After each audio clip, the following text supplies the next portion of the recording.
Jual balon di acara pernikahan, wanita parubaya ditampar pesaing, anak datang menjemput. Nasib pilu seorang ibu-ibu penjual balon menangis usai ditampar pesaingnya. Terlihat perempuan parubaya berkerudung panjang dan berbaju merah itu nampak trauma.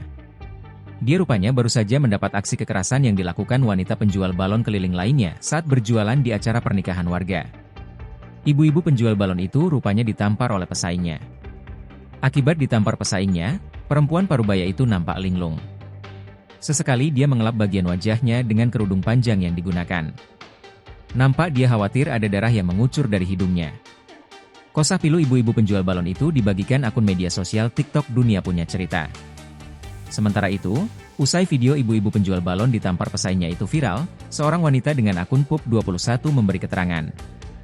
Dia menjelaskan, jika ibu-ibu korban kekerasan itu ditampar karena dianggap menjual balon dengan harga murah.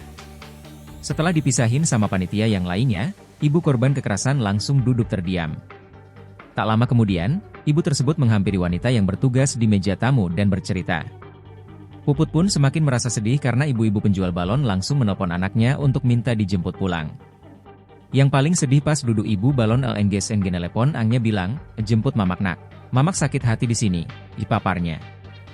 Hingga berita ini diturunkan, belum diketahui secara detail lokasi peristiwa tersebut terjadi.